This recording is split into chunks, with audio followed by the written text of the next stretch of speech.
जय श्री राम, जय श्री कृष्ण। दोस्तों, जीवन में कभी कभी हमें महसूस होता है कि हम जैसा चाह रहे हैं वो हमारे साथ हो नहीं रहा। लेकिन सच ये है कि ऐसा संभव नहीं है, और ऐसा अगर संभव होता तो इस मृत्युलोक में कोई भी दुखी नहीं होता। मैं इन्हीं भावों के साथ, इसी बात के साथ आपको ये बताना चाहता हूँ कि जीवन समय से बंधा हुआ है और समय किसी के हाथ में भी नहीं है, चाहे कोई भी हो। बस एक ही बात कि ईश्वर का स्मरण कीजिए, अपने भाव में ईश्वर सदा स्मरण में रखिए और प्रभु के चरणों में आप अपने भावों को रखिए। निश्चित रूप से आपके मन को शांति मिलेगी, चैन मिलेगा। दोस्तों, अभी मैं अपने निवास पर हूँ और मैं एक आपको तस्वीर दिखाता हूँ जो कि मेरे लिए बहुत ही मायने रखती है। ये तस्वीर नहीं, ये हकीकत में साक्षात्कार भगवान श्री कृष्ण के दिव्य दर्शन हैं।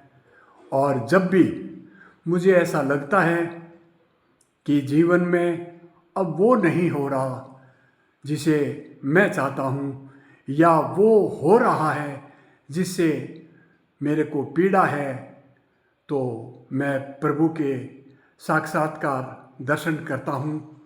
और इस दिव्य दर्शन करने के बाद मुझे एक भजन याद आता है, हे गोविंद हे गोपाल, हे गोविंद हे गोपाल, अब तो जीवन हारे,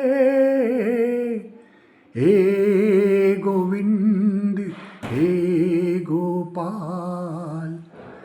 और जब मैं ये दर्शन कर लेता हूँ और इस दिव्य दर्शन के बाद मुझे ऐसा महसूस होता है कि भगवान श्री कृष्ण स्वयं दिव्य रूप में मैं दर्शन कर पाया हूँ।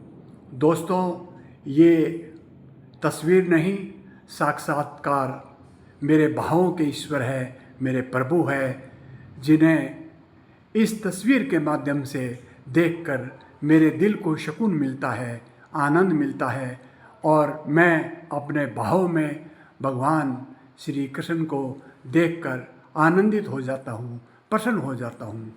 तो दोस्तों, मैं यही कहूँगा कि जीवन हम जो चाहते हैं उस पर नहीं चल पाता। जीवन समय से चलता है, समय किसी का भी नहीं है, समय बदलता रहता है।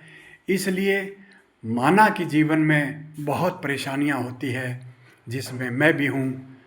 स्वयं आप निश्चित रूप से मानिए कि आपको धैर्य रखना होगा, आपको संयम रखना होगा और प्रभु का स्मरण करना होगा।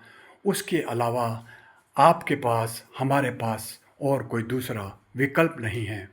तो क्यों फिर हम दुखी होते हैं? जो होना है वो होगा। अतीत कभी लौट कर आएगा नहीं, भविष्य का हमें पता नहीं। बचा हमारे पास सिर्फ और सिर्फ वर्तमान, जिसे हम केवल जीवन वही कह सकते हैं। तो वर्तमान में जियो, प्रभु का स्मरण करके जियो, प्रभु के भाव में जियो, अपने भाव में सदा प्रभु को रखो।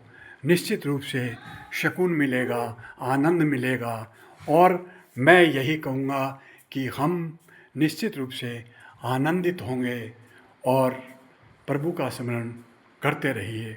दोस्तों, ये मैं इसीलिए कह रहा हूँ कि जीवन बहुत कठिन है, मृत्युलोक में जीना बहुत मुश्किल है, लेकिन अगर आपको इसे सरल बनाना है तो आप प्रभु का स्मरण कीजिए, श्री राम का, भगवान श्री कृष्ण का, जिसे आप अपना ईश्वर मानते हैं, जिसे आप सत्य मानते हैं, उनका स्मरण कीजिए। निश्चय ही आपको सुकून और आनंद मिलेगा। जय श्री राम, जय श्री राम, जय श्री कृष्ण, जय श्री कृष्ण।